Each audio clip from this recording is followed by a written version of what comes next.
Then around mga middle of this week naman, i-decide tayo na tanggalin ng ano,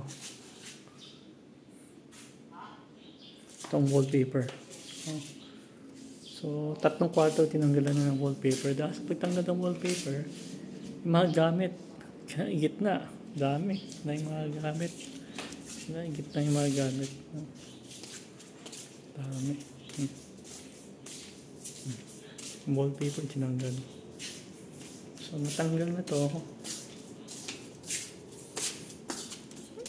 Mga 2 days para matanggal ng kwarto.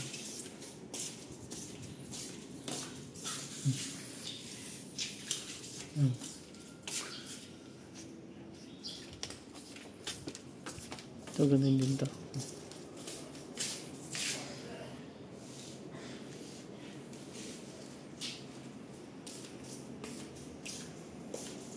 Tapos, aside from that, ito, naka-ano to, naka-plywood to. Naka-ano ng plywood.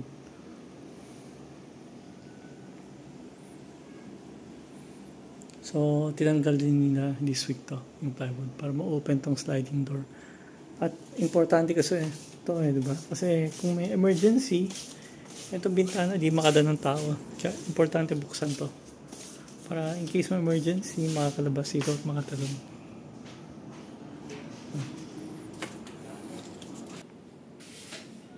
Masakit pa na dito, pagpapa-injection siya. Oo. Kung ano, di ba? Kung makakasingit siya. Ha? Kung makakasingit siya, di ba?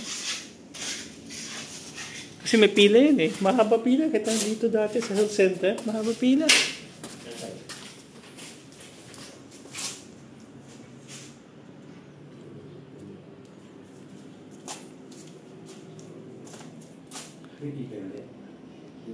Tinatanggal ka ba talaga yan? Kung di matanggal, okay lang naman.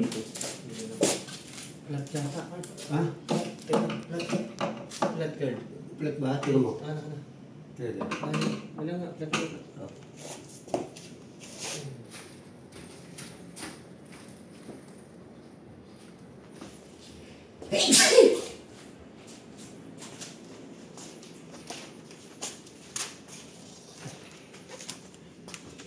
Pintuan kaya epoxy. Itsura ng mga pintuang sira. Ganito yung itsura ng pintuang sira. May crack. So, ito yung itsura ng pintuang minasigihan na. Naka-epoxy. Ito sa pintuan.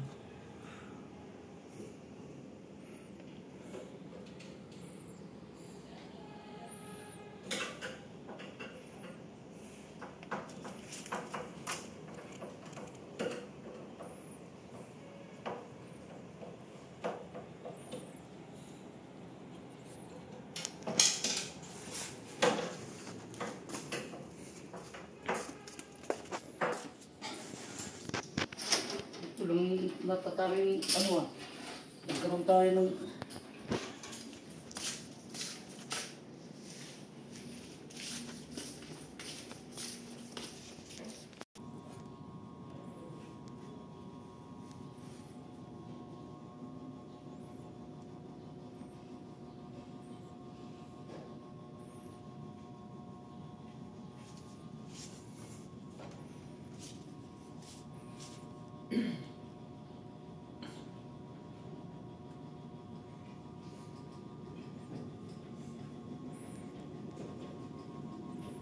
Ito, dire-diretso trabaho dito. Pingpinturahan. Nilagyan ng pangontray, anay. Madilim lang dito. Sa taas na to eh.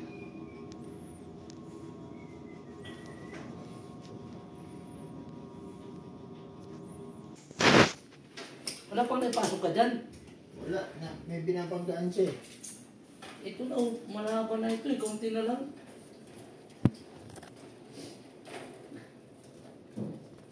Oh, may binabanggaan.